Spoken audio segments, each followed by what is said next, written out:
Hi to all of our friends and family at Woodlands Church. Can't tell you how much we miss you, miss all of your faces, and look so forward to being able to see one another again. What I hope to do during this video is to encourage you and share with you how the Lord has been encouraging me. The way He's encouraged me multiple times in the past is through this psalm that I would like to talk about. It's Psalm 37. It seems that every time of upheaval in my life, every stressful period has been, He has used this psalm mightily. And it's a Psalm of David. It's, first of all, the word fret is used 3 different times. And the way the Bible describes what this word means, it's a type of gnawing away at or an eating away at. And I find that this is a really good description of the effect of anxiety on myself and probably you as well. If, we're human, and that's the effect. So this psalm has taught me how to overcome fretting and worry and anxiety through what I have called the weapon of delight. And the way that He's shown me this is first by trusting in the Lord, and second by delighting in the Lord, and third by committing our way to the Lord. And so these are the things that I want to talk to you about specifically. So if you're like me, you're thinking, well, of course I trust in the Lord. But for me, it's times like this that the Lord gently reminds me that perhaps I am putting my trust in other areas, such as my health, my husband's health, my family's well-being.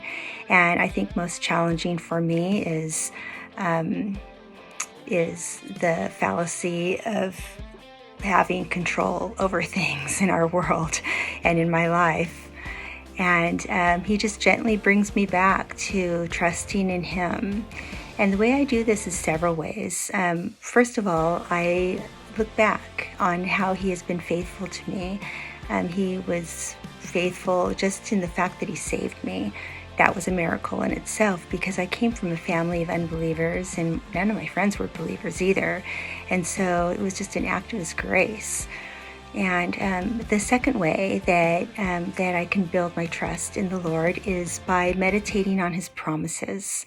I want to read you a passage in 2 Peter that is one of my favorite passages in the entire Bible. It's 2 Peter verses 3 through 4. By His divine power, God has given us everything we need for living a godly life. We have received all of this by coming to know Him, the one who called us to Himself by means of His marvelous glory and excellence. And because of His glory and excellence, He has given us great and precious promises. These are the promises that enable you to share His divine nature and escape the world's corruption caused by human desires. So verse 4, it says, delight yourself in the Lord, and He will give you the desires of your heart. So the first thing I notice is that it does not say seek the desires of your heart and then delight in the Lord. It's the other way around. And so I think that as we're all holed up in our homes right now, we can choose to dwell on just the news and other things like that, or we can choose to work to cultivate desire, just increasing in our affection. And this is the way I do it. Increasing when I find that I'm not delighting in the Lord as much as I would like, I find myself wanting to increase my affection towards Jesus. The way that is most effective for me is first of all, I think about what is taking away my affection for Jesus, and I think for me personally, it's busyness, not shutting down, or, just like watching too much TV, especially the news.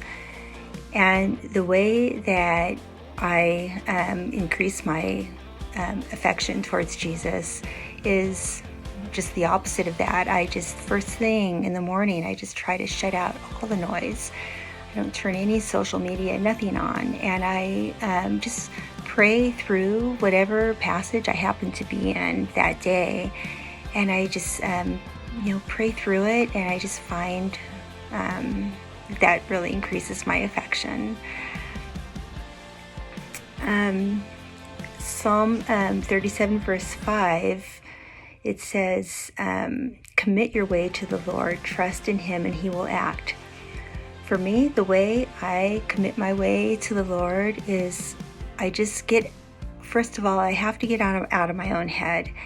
And I commit my way to him by just being a blessing to others.